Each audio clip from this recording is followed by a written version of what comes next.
Isso é uma boa pergunta. É uma boa pergunta Eu mesmo. acho que eu gosto mais de ser apresentador. Eu gosto de apresentar. É o que eu mais gosto de fazer. Tipo, conduzir um talk show. Sim. Se eu pudesse escolher o que eu quero fazer da vida, eu queria ter um talk show.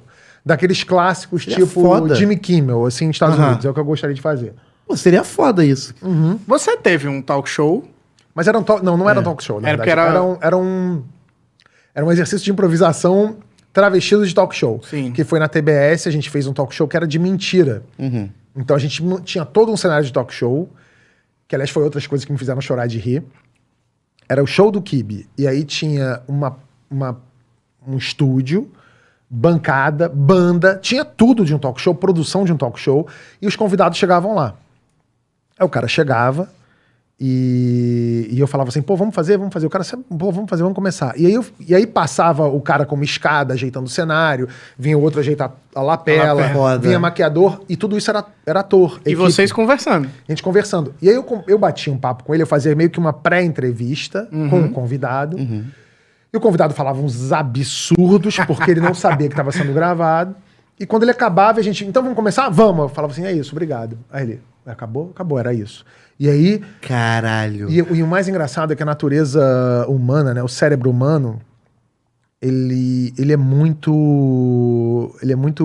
curioso, peculiar nesse aspecto, porque se vocês estão aqui conversando comigo, agora, por exemplo, eu sei que isso aqui está sendo gravado. Então, tudo que eu tô falando, o meu cérebro sabe que isso aqui vai ficar gravado. Se eu falar alguma coisa que eu ficar inseguro daqui, de repente, quando sair daqui, eu vou te ligar e falar assim, porra, Nabote, dá pra tirar aquela parte que eu falei mal do fulano, que eu acho que peguei pesado? Ou então, que se foda, deixa pra lá. Mas quando eu tô falando num registro que eu sei que não vai ser gravado, o seu cérebro não lembra o que você falou. Não, com certeza. É verdade. Puta, minha falei merda. Tá sem responsabilidade, Não, sem Primeira filtro. coisa, cara. Pois é. E aí, por exemplo, teve entrevistados, assim, um dos entrevistados foi o Rivelino, campeão mundial da seleção da década de 70. O Rivelino, falando dos jogadores atuais, é surreal. Ele chega e fala de um cara... Eu não vou falar exatamente o que o Rivelino falou, até porque esse programa nunca foi pro ar, porque eu tive um problema contratual com a produtora que fez o programa. Então, eu processei eles e esses programas nunca foram exibidos. Caralho. Mas tem relíquias que foram ditas, assim, Caralho. que nunca foram pro ar. Então, o Rivelino tem um jogador lá, eu não vou dizer quem foi o jogador, mas é um jogador, assim, multicampeão depois dele. E ele fala assim, isso é um merda, nunca jogou bola. Isso é um bosta, porra. Cara desse não sabe cruzar uma bola. Aí vai jogar lá na Europa, ganha dinheiro, mas é um merda, não sabe jogar nada. Aí você fala, aí, caraca. Tem outros caras que eu posso falar o que disseram, porque não disseram nada que ele já não... Já não tinham dito antes. Não é que não tenha dito antes. Acho que ele disse coisas que ele nunca disse antes. Ah, entendi. Mas é uma coisa que não deprecia, não vai contra ele. Por exemplo, o Zé Elias, Zé Elias é o jogador também? ex-jogador do Corinthians, que é comentarista dos canais ESPN, Fox, dos canais Disney, né? O Zé Elias teve uma puta carreira, né? Ele foi brilhante no Corinthians, ele foi pro exterior, ele jogou bem na Inter de Milão, jogou na seleção brasileira, fez a vida em torno disso e hoje é comentarista de futebol. O Zé Elias fala pra mim assim, cara, se eu pudesse voltar na vida, eu nunca tinha jogado futebol antes. Eu falei, mas por quê? Aí ele fala assim, eu queria ter feito fisioterapia, eu queria ter feito medicina. Aí, mas por quê? Ele, cara, porque hoje eu não consigo subir um degrau de escada sem sentir dor. Caralho. E é foda, porque os caras, uma cara que é atleta de alto nível, o cara sofre, pena com isso. E assim, eu vi a coisa. E os momentos que eu chorei de rir foram maravilhosos, porque eu fazia isso com. Esse programa era eu, o Daniel Furlan e o Caíto. Porra! Caralho, tá mal de equipe, Caralho, graças a Deus. O Daniel Furlan fazia o diretor do programa e o Caíto fazia um assistente que servia pra tudo. Caralho, Então, foda. o Daniel Furlan era um diretor que me maltratava. Ele me constrangia na frente do convidado. E o convidado não sabia. Não sabia. Caralho, imagina Não o sabia. convidado. Caralho. Não sabia. O convidado viu o Furlan. Tinha até gente, o Rafinha Bastos, quando eu entrevistei. Chegou a entrevistar o Rafinha Bastos? Sim. O Rafinha, ele reconheceu o Furlan da MTV. Ele falou assim, ué, tu é diretor aqui agora? Ele sou diretor. Pra você ver, né? Aí ele fazia assim. Ele é demais, cara. Aí, a gente foi entrevistar a Luísa Parente, que é ex-ginasta olímpica. E ela foi lá e tem alguém batendo aí na porta, né? Eu acho que é um fantasma, uma assombração. Aí a gente foi entrevistar a Luísa Parente, que é ex-ginasta, E a gente falava assim pra ela, pô, a gente tá aqui conversando, daqui a pouco vai chegar outro cara que vai ser entrevistado por você. Aí ela, quem? Aí eu falei assim, é o fulaninho. Aí inventava um nome pro Caíto. E ele faz o quê? Eu falei assim, ele é atleta paralímpico, ele pratica fute-tiro. Fute-tiro. Aí ela, fute-tiro, como é que é isso? Não, é uma pessoa que tem uma deficiência com os braços e ela atira com o pé. Ela ficava assim, fute-tiro é fute-tiro. Aí eu ia batendo um papo com ela antes da gravação e eu falava assim, vem cá, qual é o maior mico que um ginasta pode sofrer? E aí ela falou assim, o pior... Eu falei assim, é quando o cara cai de bunda, né? O cara tava fazendo aquelas barras paralelas e cai de bunda. Aí ela falou assim, não.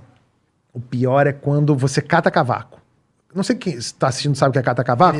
É quando você cai pra frente e você perde o equilíbrio e vai tropeçando, tentando se salvar. Quando e lá no freio não consegue. O freio já tá gasto. É o carro capotando. E cai.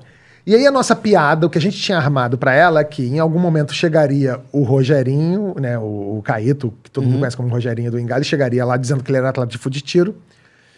E aí eu ia entrevistar os dois. E aí chegava o personagem do Daniel e falava assim, esse é um pilantra, ele é falso, ele veio aqui pra comer a comida. E tinha uma comidinha, tipo isso aqui, numa mesinha, uma espécie de catering improvisado.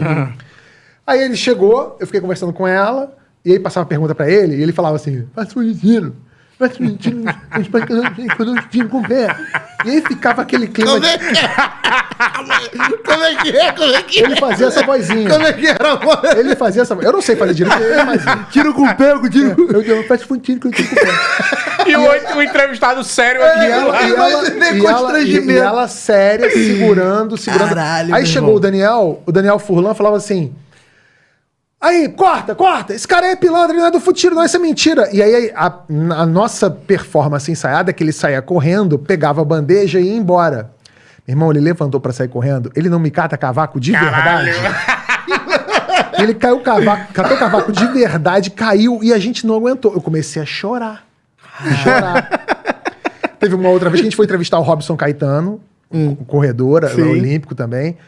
E aí a piada era outra. Eu entrevistava ele, tava lá falando com o Robson Caetano falando 1000 putarias sem saber que tava sendo gravado. Caralho. Pô, Robson, na Vila Olímpica, come geral. Porra, Vila Olímpica, você tava falando pra cacete. E aí chega o Caíto / Rogerinho e ele fingia que era um dono da TBS. Só que era um dono meio bicheiro, né? Aí ele, porra, Robson, gosto muito do teu trabalho, porra. Vamos lá comer um churrasco na minha casa? E, pô, vamos sim. Ele saía fora, ele falou assim, esse cara da TBS? Ele falou assim, Robson, não vai com essa porra não vai pra esse churrasco não. Ele, pô, é mesmo? Eu falei assim, pô, esse maluco é ligado pro PMDB do Rio, não vale a pena. Você é bandido, tem coisa com frota de van, caralho. Pô, é sério, sei lá o quê. Então a gente meio que passou ali pra ele que o cara era um bandido. E ele não sabia quem era o cara. Aí tamo lá, aí a gente, vamos começar então? Vamos começar a gravação? Vamos começar. Aí chegava o Caíto de novo e falou assim, gente... Vamos rezar um Pai Nosso aqui pra começar no Alto Astral essa gravação aí. Vamos. Aí eu falei assim, Robson, vamos. Aí o Robson levantou. Oh, meu Deus. A gente fez uma roda. Começou a rezar um Pai Nosso. Pai Nosso no céu. E aí eu, me segurando muito, assim, tipo, mordendo a língua pra não rir, Aí o filho da puta do Caíto me faz assim... Vamos rezar aí, né? Pra gente fazer um bom programa, uma boa estreia. E que o Robson Caetano consiga trazer a medalha de ouro aí nas próximas Olimpíadas pra gente. Robson Caetano já aposentado. Aí quando ele falou isso, eu fiz assim, ó. Sabe aquele... Isso aí é que pode. É só o start que precisava. Só que é o seguinte, o Robson Caetano, até então, achando que o cara de verdade era dono da TV, bicheiro mafioso... Aí eu tava de mão dada com o Robson Caetano aqui. Quando eu fiz pra rir, o Robson Caetano fez assim pra mim, ó. Te deu esporro. Ele fez um... Para, porra, pra mim. E aí eu desabei. Aí, quando o Robson Caetano fez assim pra mim, ó. O Daniel Furlan foi embora. Ele saiu da roda e foi embora pra chorar. E aí eu comecei a chorar de rir. Chorava de rir. Caralho, bom pra caralho. O Robson não entendendo. Não, ele foi o último a descobrir. Pra ele tava assim, cara, esse cara é bicheiro, mafioso, segura É o humor do constrangimento, né?